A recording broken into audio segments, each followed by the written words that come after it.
Bonjour à tous, dans cette vidéo nous allons voir ensemble comment créer un cadre personnalisé sur Canva et cela même sans Canva Pro. Donc tout d'abord, qu'est-ce qu'un cadre? Si vous êtes sur Canva et ici j'ai créé un document, vous pouvez aller dans éléments, ensuite vous pouvez descendre, il y a une section cadre, vous avez tout un tas de formes et ici je vais prendre une forme au hasard, par exemple le cercle. Il y a un petit paysage à l'intérieur, ce qui veut dire que le petit paysage peut accueillir une image. Dans ce cas-ci, je vais prendre ici celle-ci et je vais la mettre dedans. Donc ça, c'est un cadre. Maintenant, on va voir comment créer un cadre personnalisé. Donc tout d'abord, vous pouvez ajouter une image ici.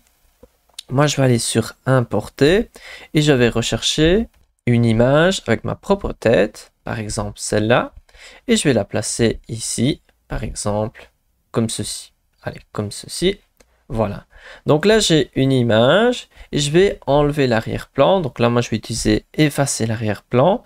Mais vous pouvez effacer l'arrière-plan soit avec un autre outil, soit en allant dans Applications. Il existe des applications qui permettent d'effacer. Ici, donc il y a Background Eraser et Clear Background. Donc si on n'est pas Canva Pro, vous pouvez effacer de la sorte.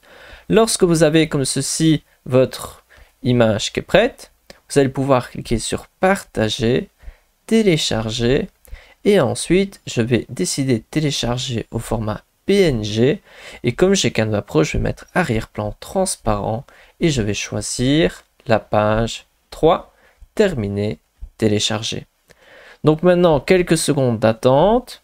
Et j'ai donc téléchargé mon image. Je vais donc ouvrir une nouvelle page. Et là, je vais aller dans Applications. Et je vais rechercher Frame. Et je vais appuyer sur Enter. Et donc là, on va pouvoir avoir plusieurs applications. Et nous, ce qui nous intéresse, c'est Image to Frame. Donc on va partir d'une image. Et on va la transformer ici. Donc je vais choisir mon fichier. Et je prends mon image que je viens de télécharger, je l'ouvre et je vais l'ajouter à mon design. Et donc maintenant, j'ai bien ici mon frame personnalisé que j'avais ajouté.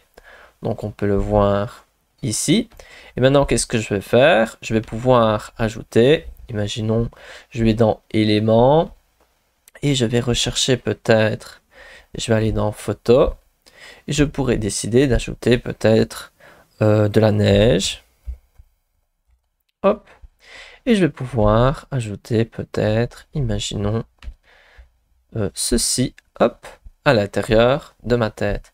Donc voilà, on a vu ensemble comment créer un cadre personnalisé. Maintenant, c'est à vous de jouer et on se retrouve dans une prochaine vidéo.